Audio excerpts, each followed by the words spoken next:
Bu videomda sizə 9-cu sinif informatika kitabından səhifə 92-də olan ümumiləşdirici sual və tapşırıqların həllini təqdim edəcəyim. Gəlin birinci suala baxaq. 3D qrafika nədir və o 2D qrafikadan nə ilə fərqlənir? Bunu şifahi olaraq aramla deyəcəyim. Qeyd edirsinizsə yazın ya da ki sualın cavabını dinləyə bilərsiniz. 3D qrafika 3 ölçülü təsvirləri əks etdirir. Yəni 3 ölçü deyəndə nə nəzərdə tutulur? En, uzunluq və hündürlükdən söhbət gedir. En, uzunluq və hündürlüyü. 3 ölçülü bu deməkdir. Təsvirləri əks etdirir. 2D qrafik isə yalnız 2 ölçüdə olur. Hansı ölçülərdə olur? En və uzunluğu göstərir. 3D'də obyektlər real görünüşə daha yaxın olur. Fərqi budur. Sonra ikincidə SketchUp redaktorunda hansı qrafik primitivlər var? Bu xətti, düzbucaqlıdır, dairə, çoxbucaqlı, çoxbucaqlı, bir də deməli hamısını bir də gözdən keçirək, hamısını yazdıq mı? Deməli dairə, oval yazılıb, oval var.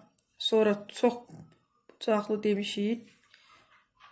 Dəyirmi var, əyri xət var. Bax bunlar da var. Sadəcə burada daha yazmadım, şifahi dedim. Qalanları da və s.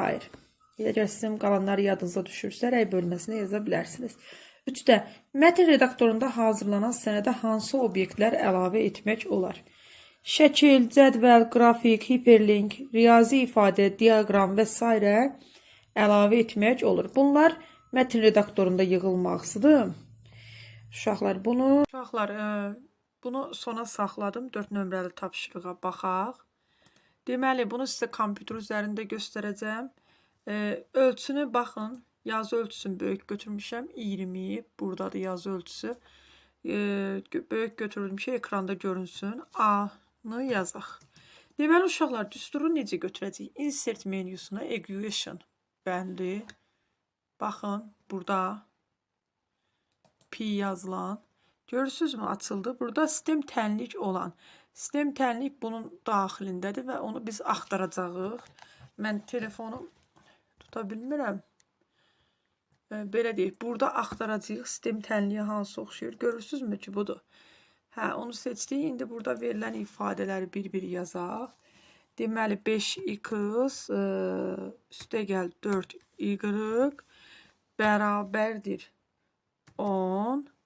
Aşağı hissəsində isə, yəni ikinci tənliyimiz mənfi 3x üstə gəl, bu sadədir, 5y bərabərdir 12. Bunu yazdıq mı? İndi B variantına keçək uşaqlar. B-ni necə yazacağıq? B-ni sıçanı gətirək. B-ni də aşağıdan yazaq. Enter, biraz aşağı qarışmasın. B-ni yazırıq.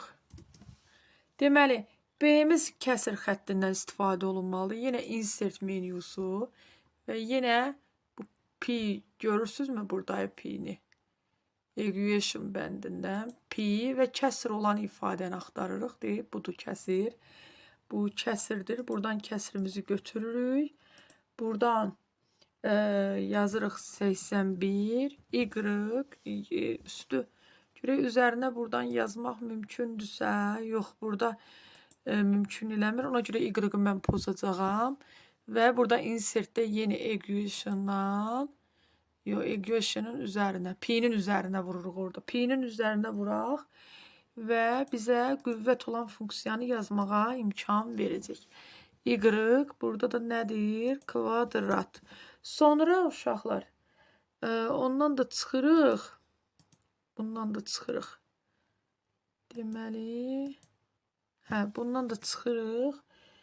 16 yenə həmin o qüvvət funksiyasından götürək. 16 z kvadratı. Hə, yuxarını yazdıq. İndi qaldı aşağı. Aşağını yazaq. 3 kök 6. Kök 6 ifadəni götürürük buradan. Kök 6. 3 kök altında y. Sonra üstə gəl 2. Burada da yine kök 6 ifadəni götürəcəyik. Kök altında z. Oldu mu uşaqlar? Yəqin ki, necə yazılacaq anladınız. İnşallah ki, yəni başa düşüldü də yəqin izahım. Məndə bu cür şərait oldu izah etməyə. Yəni planşetimdə kesit vermir ekranı paylaşmağa. Ona görə də proqram imkan vermir. Onun üçün də mən bu vasitə ilə sizə izah etməyə çalışdım. Elektron cədvəllərdə sətir və sütunlar necə işarə olunur?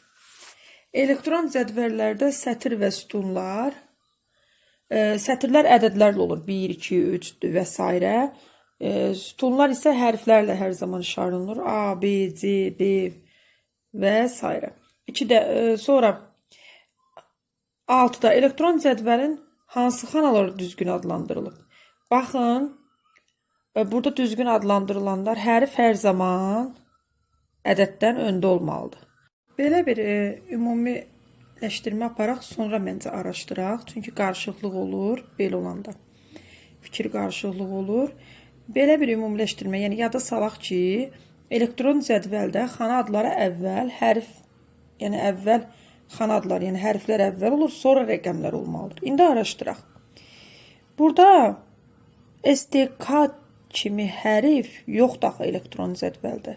AB yenə ola bilər, A-lar ola bilər. Yəni 3 hərf sonra ədəd, bu yanlışdır. La A sütun adı 3 sətir nömrəsi var.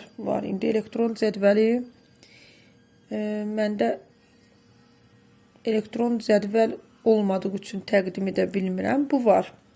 T2 T səhvdir. Çünki rəqəmdən sonra hərf gəlir. Bu da səhvdir. Ədəddən sonra hərf var. B sütun burada 8967 sətir var deməkdir. Bu da doğrudur. İndi keçək. Yəni düzgün adlandırılan 2 dənədir. Bunlardır. İndi keçək 7-nin həllinə. Deməli, burada nədir? B2, Y6 diapazonu. B-dən Y-yə neçə hərf var? Gəlin baxaq. B, İngilis əlifbası olmalıdır uşaqlar. Bunu nəzərə alın. 4 dənə, yəni 4 sütun, hərf sütun sayıdır. 4 sütun var. 2-dən 6-ya neçə dənədir? Ədəd sayımız nə qədərdir? 2-dən 6-ya 6 minus 2. 2-dən 6-ya hər ikisi daxildir. 2-dən 6-ya 6 minus 2 üstə gəl 1, 5 dənə.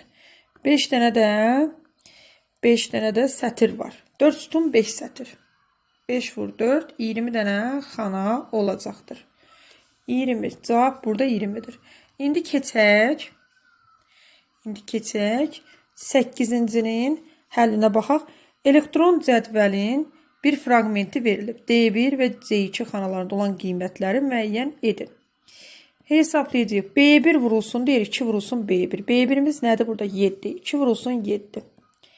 Çıx. C2'miz nədir burada? 3. 14'dən 3 çıxanı nə eləyir uşaqlar? 11. B2'miz nədir burada? 7'dir. A2'miz nədir? 20. Burada nə alınır uşaqlar? 27. Biz də bunları hesablamamızı istəyirdi. Bunları da biz hesablayıb yazdıq. 9'da sum funksiyaların hansı hallarda istifadə olunur? Sum cəmlənmə funksiyasıdır. Cəmləmə əməliyyatı aparmaq üçün də bir neçə xananı toplamanı hesablamaq üçün istifadə olunur. Bir dənə bir şey qeyd edim ki sizə. Ola bilər ki, sum uşaqlar A1, B3 məsəl üçün deyirəm. 2 nöqtə ilə də göstərilir. Və ya bu nöqtə vergüldən. Bunlar arası mən dərslərdə bunları uşaqlara izah eləmişəm. Öz şagirdlərim üçün izahını vermişəm. Bunların fərqi nədir? 2 nöqtə diapazonu göstərirsən 2 nöqtədə. Məsələn, A-da A, B deyil. Belə deyək də A, B, indi biraz səliqəsiz oldu. əsas məqsədim izah etməkdir. Deməli, burada diapazon 2 nöqtə olanda A1, B3. Yəni A1 buradadır, B3 burada deyil. Bunun hamısını götürürük, cəmləyirik burada olan bütün ədədləri. Amma nöqtə vergül olanda uşaqlar, nöqtə vergül olanda isə yalnız A1-də olan məsələn 5-dirsə, B3-də olan 14-dirsə, yalnız bunların cəmini tapacağıq. Nöqtə vergül bu iki xanada olan ədədlərin cəmidir. 2 nöqtə diapazonun cəmidir. Yəni bunları bir-birindən cəm də olmaya bilər, başqa soruşular bilər, başqa şərtlər də ola bilər. Axırı nöqtə 2 nöqtə ilə nöqtə vergülün fərqi budur. 10-cu sualımız. Deyir, sayğaclı dövrlər mövzusunu araşdıraq öyrənək blokunda verilmiş tapşırığı elektron cədvəl proqramında yerinə yetirin. Ayın səthində çəkinizi hesablamaq üçün hansı düsturdan? Deməli, çəki, yerdən çəkiniz neçədirsə sizin, onu vurmalısınız. Orada verilən tapşırıq əsasən 0,165 idi. Buna vursaz çəkinizi nədir? Ayda almış olacaqsınız. Yəni bunu hesablamalısınız burada. Hər kəsə salam. Belə bir elanla müraciət etmək istəyirəm. Kanalımı izləyən hər kəs, videolarımı izləyən, izahları izləyən hər kəs bilir ki, mən riyaziyyatdan və informatikadan hazırlıq keçirəm. Bu ildən inşallah avqust ayından fizikadan da hazırlıq keçməyə başlamaq fikrim var. Fizikanı əvvəllər bir neçə il öncə hazırlıq keçmişdim. Vaxt məhdudiyyəti olduğuna görə fizikaya ara vermişdim. İndi yenə davam edəcəyəm. Avqust ayından inşallah fizika, riyaziyyat, informatika birinci qrup, yəni birinci blok hazırlaşanlar üçün hazırlıq başlayacaq. Onlar üçün 3 fən paketi, yəni 3-nə birdən qoşulmaq istəyənlər üçün 130 manat olacaq. 2 fənlə qoşulmaq istəyənlər üçün 70 manat olacaq.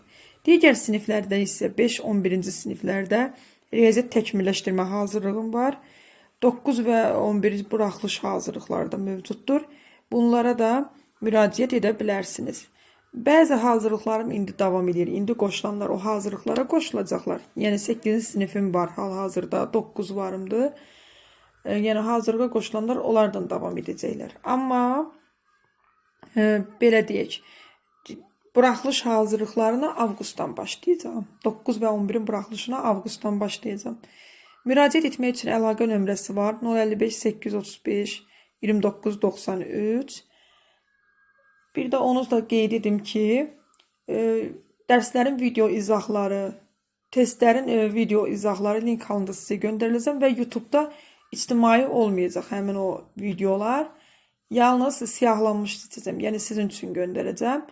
Və Elməddin Tağıyevin artıq bundan sonra video izahlarının hamısını hazırlıq uşaqları üçün ayıracağam.